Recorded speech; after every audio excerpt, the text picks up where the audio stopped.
Good day, Intergalactic. I love to welcome you to this journey. Today, on March 10th, Monday, a precious week that we have here in our hands. But follow our transmission channel here to stay connected with the Intergalactic Central. Leave that like for YouTube to understand that we are supporting this mission with a strong arm. And let's have a quick chat here. This week, we will all start preparing in a very smooth way our crossing right there. For Friday, the day we will cross the gates of an eclipse. My lords and ladies, it will be intense, and precisely for that it will be very precious. We will turn it all into gold. You will see what we will do with this 2025. But first I want to say something here. I have noticed a lot of this that I will bring today, and this week it seems that it will be more evident. Notice. Have you ever noticed how there are days that it seems that everything is heavier? Situations that in other days we took out of the letter, in others we feel upset, kind of impatient, a kind of strange thing. And this also serves for good things. There are days that a candy that your husband brings and you think when you get home it looks like, girl, you got a jewel. In other days, no. You get that candy and you say, girl, I'm sure that this must have been left over. Or it was no longer his obligation after all. Look, let's agree. Yeah.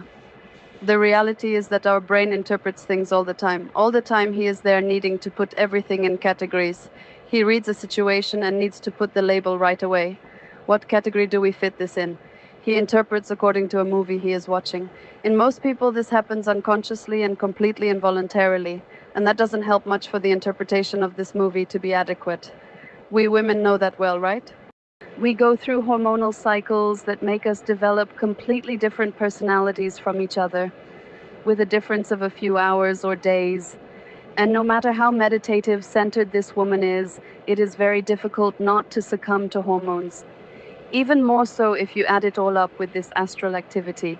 I'm talking about all this because today has everything to be an intense day, and what can help us is to be aware that we are in a big movie theater, and that what we are seeing is just a movie.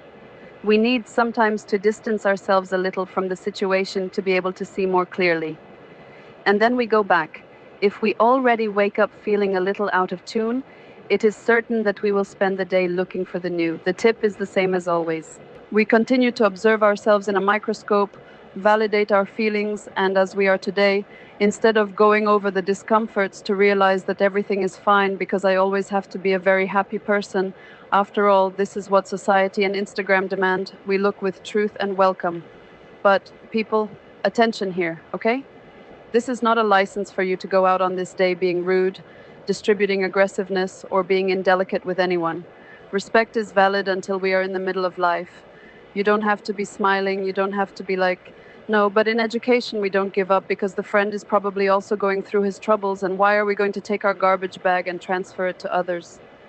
Let's each deal with our own garbage bag, right? Let's try to feel our emotions today. Let's try to name them. It seems simple, doesn't it? It seems, but it's not. This will help us explore the reason why they are being revealed so that we can work on the root of the problem, or society, which loves to give a medicine to end the symptoms. Is it for the root that we have to go? It's no use anesthetizing the symptoms, we have to go to the causes. The purpose of these challenging days is precisely to muscle our inner strength in order to take care of us. When we choose to preserve ourselves on that day because we know that we woke up on the wrong side, so we don't want to be rude, we don't want to be rude to anyone, this is also a way to show love for you and for the other. Well, adjusting this to our system, let's hear what our messenger is from the Valdemar Falco universe is telling us about the stars on this part of the way. Sky of March 10th, 2025. On this Monday, the moon rises around the degree 5 or 6 of Leo, and with that, it is in opposition to Pluto in Aquarius. The opposition of the moon to Pluto always brings from the bottom of our emotional issues that may be poorly resolved or still pending in some way. So we need to be careful, pay attention to the materials that come around, because they must be materials that need to be worked on in some way. Now, this same moon, on this same day, forms a trigonum with Mercury and Aries. So it gives us a capacity for reasoning and, let's say, a very harmonious combination between the mental and the emotional, between Mercury and the moon. So it's just that we don't let ourselves, let's say, drown in the emotions that may be in opposition to the moon with Pluto, and try to use our reasoning, our objectivity to draw a harmony between the emotional and the mental.